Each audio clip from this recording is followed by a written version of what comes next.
શ્રી કૃષ્ણાય નમઃ. શ્રી ગોપીજન વલ્લભાય નમઃ. શ્રી આચાર્ય ચરણ કમલેભ્યો નમઃ. શ્રી ગુસાઈજી પરમ દયાલવે નમઃ. શ્રી ગુરવે નમઃ. શ્રી યમુના મહારાણ્યે નમઃ. વૈષ્ણવો, આપણે આપણા 8 શ્લોકોનો અનુવાદ કરેલ છે.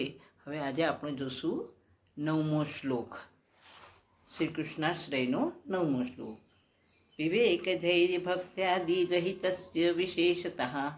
વિવેક ધૈર્ય ભક્ત્યાદિ રહિતસ્ય વિશેષતઃ. પાપાશક્તસ્ય દીનસ્ય કૃષ્ણ એવ ગતિર્મમ.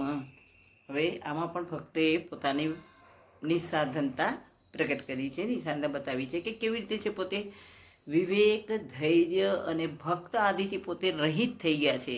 એ છે જ એનામાં વિવેક બી નથી, ધૈર્ય નથી, ભક્તિ નથી, કાંઈ જ નથી. વિવેક, ધૈર્ય, ભક્તિ આદિથી રહિત છે.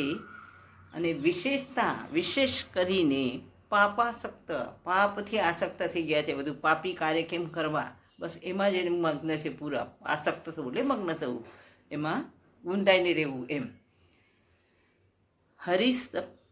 પાપાસક્તસ્ય દીનસ્ય. દીન એટલે કોઈ સાધન એની પાસે નથી, નિસ્સાધન થવું, એને દીન થઈ ગયા છે. એવા ટાણે કૃષ્ણ એવ ગતિર્મમ. કૃષ્ણ જ મારો આશ્રય છે, હું કૃષ્ણના આશ્રયે છું. વિવેક, ધૈર્ય, ભક્તિ, વિવેક, ધૈર્ય, ભક્તિ આદિ સંધિ છે એની રહિતસ્ય, રહિત થયેલા.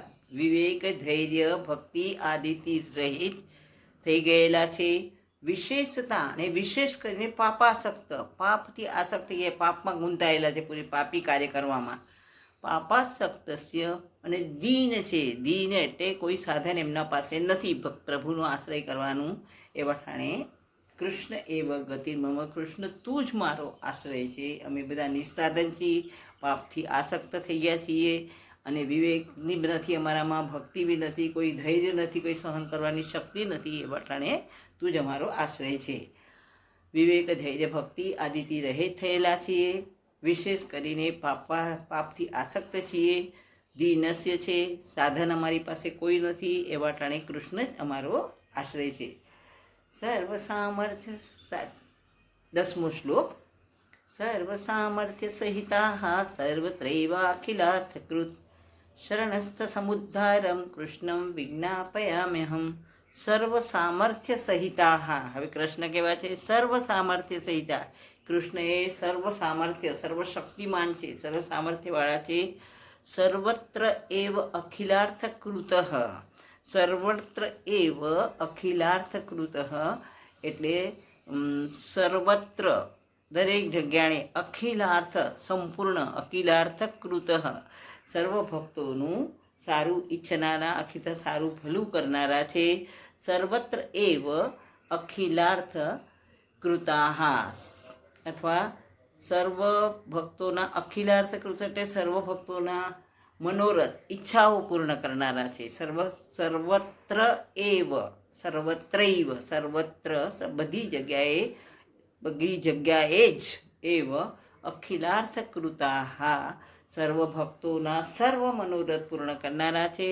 શરણસ્થ સમુદ્ધારમ. શરણસ્થ એટલે શરણે આવેલા, એનું સમુદ્ધારમ, શરણે આવેલાનો ઉદ્ધાર કરનારા એવા કૃષ્ણમ વિજ્ઞાપયામ્યહમ. એવા કૃષ્ણને હું પ્રાર્થના કરું છું કે તું જ અમારો આશ્રય છે. સર્વ સામર્થ્ય સહિતા, સર્વશક્તિમાન, સર્વ સામર્થ્યવાળા.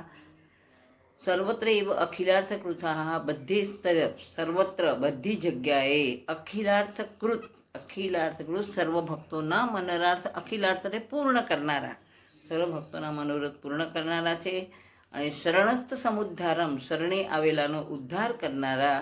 કૃષ્ણમ વિજ્ઞાપય, વિજ્ઞાપ્તિ કરવી એટલે વિનંતી કરવી, પ્રાર્થના કરવી. અહમ વિજ્ઞાપયામી, અહમ સંધિ છે, વિજ્ઞાપયામી પ્લસ અહમ. એવા શ્રી કૃષ્ણને હું પ્રાર્થના કરું છું. એમાં આપણા શ્રી કૃષ્ણને હું શરણસ્થમ સમુદ્ર, શરણે આવેલાનો ઉદ્ધાર કરનારા કૃષ્ણને હું પ્રાર્થના કરું છું, હું વિનંતી કરું છું. સર્વ સામર્થ્યવાળા, સર્વ ભક્તોના મનોરથ પૂર્ણ કરનારા, શરણે આવેલાનો ઉદ્ધાર કરનારા એવા કૃષ્ણને હું પ્રાર્થના કરું છું. કૃષ્ણાશ્રયમ ઇદમ સ્તોત્રમ યહ પઠેત કૃષ્ણ સન્નિધિ. યહ એટલે જે, કૃષ્ણ સન્નિધિ કૃષ્ણની સમીપમાં, કૃષ્ણની પાસે. કૃષ્ણાશ્રય ઇદમ સ્તોત્રમ કૃષ્ણાશ્રયનો આ સ્તોત્ર યહ પઠેત જે પણ વાંચશે, જે પણ પાઠ કરશે તેનું, તસ્ય આશ્રયો ભવેત કૃષ્ણ એનો આશ્રય કૃષ્ણ જ થશે. ઇતિ વલ્લભો અબ્રવીત એમ આપણા વલ્લભ આપણા મહાપ્રભુજી કહે છે.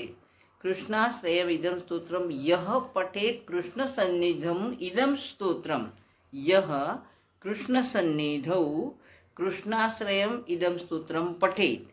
જે પણ જે પણ કૃષ્ણ સન્નિધૌ કૃષ્ણના સમીપમાં કૃષ્ણની પાસે, કૃષ્ણાશ્રય ઇદમ સ્તોત્રમ આ કૃષ્ણાશ્રયનો સ્તોત્ર યહ પઠેત જે પણ વાંચશે, તસ્ય આશ્રયો ભવેત કૃષ્ણ એનો આશ્રય શ્રી કૃષ્ણ જ થશે એમ આપણા વલ્લભ કહે છે. ઇતિ શ્રીમદ વલ્લભાચાર્ય વિજયમ કૃષ્ણાશ્રય સ્તોત્રમ સંપૂર્ણમ. આ પ્રમાણે આપણા વલ્લભ દ્વારા રચિત આ કૃષ્ણાશ્રય સ્તોત્ર સંપૂર્ણ થાય છે. વૈષ્ણવો જય શ્રી કૃષ્ણ. આમાં પણ મારી કંઈ ભૂલચૂક થઈ ગઈ હોય તો મારા વડીલો, વૈષ્ણવો, ગુરુજનો ક્ષમા કરશે. જય શ્રી કૃષ્ણ. હવે આપણે આગળ મળશું આપણા નિત્ય નિયમના. હજી કંઈ થોડા શ્લોક બાકી છે તેમાં. જય શ્રી કૃષ્ણ વૈષ્ણવો.